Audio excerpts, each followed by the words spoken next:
ഞാൻ ഡയറ്റ് നിർത്തിയിട്ട് ഇപ്പൊ എത്ര നാളായെന്ന് അറിയാം? 1 ഇയറിന് മേലായി. 1 ഇയർ ഡയറ്റ് ചെയ്തു. 1 ഇയർ ഇപ്പൊ കൃത്യമായി മെയിൻറ്റെയിൻ ചെയ്യുന്നു. ഞാൻ കഴിക്കാത്ത ഫുഡുകളില്ല. ഞാൻ എല്ലാ ഫുഡും കഴിക്കുന്നുണ്ട്. വളരെ ലഘുവായ രീതിയിൽ മധുരവും കഴിക്കുന്നുണ്ട്. റെഗുലർ ആയിട്ടല്ല, ഒക്കേഷണലി മധുരമോ അല്ലെങ്കിൽ നമുക്ക് ഇഷ്ടമുള്ള എന്തെങ്കിലും, അത് മന്ത്ലി ടോയ്സോ അല്ലെങ്കിൽ വീക്കിലി വൺസോ ഒക്കെ, അതാണ് മെയിൻ്റെനൻസ് എന്ന് പറയുന്നത്. പിന്നെ നമ്മൾ ആ ഡയറ്റ് സർക്കിളിലോട്ട് തന്നെ വന്ന് ആ ബാലൻസ്ഡ് ഡയറ്റ് എടുത്ത് പോകുന്നു.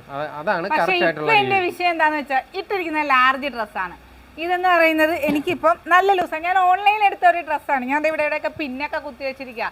കാര്യം ലൂസ് എന്ന് പറഞ്ഞാൽ അമ്മാതിരി ലൂസ്. പണ്ട് ഇടുമ്പോഴത്തേക്കും ഒരു ഡ്രസ്സ് ഒരു ദിവസം ഇട്ട് കഴിഞ്ഞാൽ പിന്നെ ഒരു ദിവസം ഇടണമെങ്കിൽ ഇച്ചിരി പ്രയാസമാണ്. കാര്യം എവിടെയെങ്കിലും ഒരു തുമ്പുണ്ടോ എന്ന് നോക്കണം, അതൊന്ന് അതൊന്ന് ലൂസാക്കി വിടാനായിട്ട്.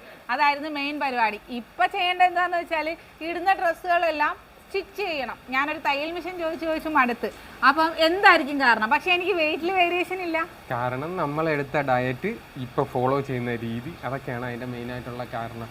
കുറച്ച്, അതായത് ഒരു 35ഓളം നമുക്ക് വെയിറ്റ് കുറഞ്ഞു അല്ലേ? 35 അല്ല, 105 to 63 ആണ് ഇപ്പൊ. അപ്പൊ 41, 42 അത്രയും വെയിറ്റ് കുറഞ്ഞു. പിന്നെ ഇനിയും വെയിറ്റ് കുറയാന്ന് പറയുമ്പോൾ നമുക്കത് ചിലപ്പോൾ ഇമ്പോസിബിൾ ആയിരിക്കും. കാരണം ഇപ്പോൾ ഏകദേശം BMI പ്രകാരം ഐഡിയൽ വെയിറ്റിൽ എത്തിയിട്ടുണ്ടാവും. അപ്പോൾ അതുകൊണ്ടാണ് ഇനി ബോഡിയിലെ ഫാറ്റുകൾ റിമൂവ് ആകുന്നത്. അതാണ് ഏറ്റവും നല്ലത്. ഇപ്പോഴും നമ്മൾ ഹെൽത്തി ആയിട്ടിരിക്കുന്നതിനുള്ള തെളിവാണത്. നമ്മുടെ മസിൽസ് ഡെപ്പോസിറ്റ് ചെയ്യുന്നുണ്ട് അവിടെ, മനസ്സിലായി? വിസറൽ ഫാറ്റുകൾ പോയിട്ട് അവിടെ മസിൽസ് ഡെപ്പോസിറ്റ് ചെയ്യുന്നുണ്ട്. അതുകൊണ്ടാണ് ബോഡി ഷേപ്പ് ആവുന്നതും വെയിങ് മെഷീനിലും മാറ്റം വരാത്തതും. എപ്പോഴും വെയിങ് മെഷീനിലും മാറ്റം വരുത്തില്ല. എപ്പോഴും ഞങ്ങൾ പറയുന്ന കണക്ക് തന്നെ മാറ്റം വരുന്നതെന്ന് പറഞ്ഞാൽ ക്രാഷ് ഡയറ്റ് എടുക്കണം. അതെ അതെ, അതിലുണ്ടാകുന്നത് മസിൽ ലോസും അതുപോലെ തന്നെ വാട്ടർ വെയിറ്റും ഒരുപോലെയാണ് കുറയുന്നത്. കാരണം എന്താണെന്ന് വെച്ചാൽ മസിൽ ലോസ് പോകുമ്പോഴത്തേക്കും, അതായത് നമ്മുടെ മസിൽസ് പോയി കഴിഞ്ഞാൽ നമ്മൾ ഭയങ്കര ഡെഫിഷ്യൻസി നേരിടേണ്ടി വരും. പക്ഷേ നമ്മുടെ വെയിങ് മെഷീനിൽ കൃത്യമായ അളവ് ഡെയിലി നമുക്ക് കാണാൻ പറ്റും. ഡെയിലി രാവിലെ മോർണിംഗിൽ വെയിറ്റ് നോക്കുന്നവരുണ്ടാവും, ഉച്ചക്ക് കഴിച്ചിട്ട് നോക്കുന്നവരുണ്ടാവും, അല്ലെങ്കിൽ വെള്ളം കുടിച്ചിട്ട് വരെ നോക്കുന്നവരുണ്ടാവും. വളരെ തെറ്റായ ഒരു ധാരണയാണ്. വെയിങ് മെഷീനിലെ കണക്ക് മാത്രം ശ്രദ്ധിച്ചു പോയാൽ ഇതേപോലെ ഇൻഡുലോസ് ഉണ്ടാകത്തില്ല, ഹെൽത്തി ആയിട്ട് നിൽക്കാൻ പറ്റത്തില്ല. 2.5 വർഷമായിട്ട് ഡയറ്റ് ഫോളോ ചെയ്യുന്ന ഒരു വ്യക്തി എന്നോളം എനിക്ക് അത്രത്തോളം അനുഭവം, എൻ്റെ ഒരു ഡയറ്റ് വെച്ചിട്ടുള്ള അനുഭവമാണ് ഈ പറയുന്നത്.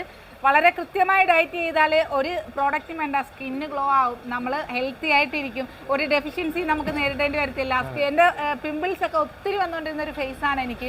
അതുപോലെ തന്നെ ഹെയർ ലോസ് നല്ല രീതിയിലുണ്ടായിരുന്നു. പക്ഷേ ഡയറ്റ് ചെയ്തതിന് ശേഷം ഇതിലെല്ലാം നല്ല അടിപൊളി റിസൾട്ടാണ് ഉണ്ടായിരുന്നത്. ഞാൻ പലരുടെയും വീഡിയോസ് കണ്ടിട്ടുണ്ട്.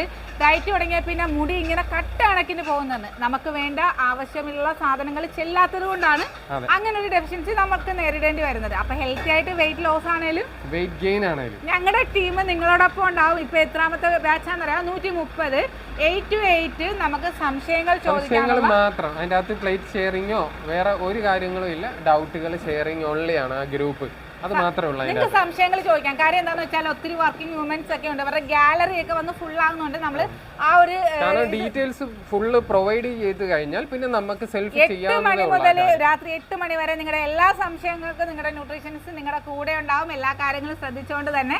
അപ്പൊ ഹെൽത്തി ആയിട്ട് ഒരു വെയിറ്റ് ലോസ് ആണ് നിങ്ങൾ ആഗ്രഹിക്കുന്നെങ്കിൽ, വെയിറ്റ് ലോസ് ആണെങ്കിലും വെയിറ്റ് ഗെയിൻ ആണെങ്കിലും ഞങ്ങളുണ്ടാവും നിങ്ങളുടെ കൂടെ.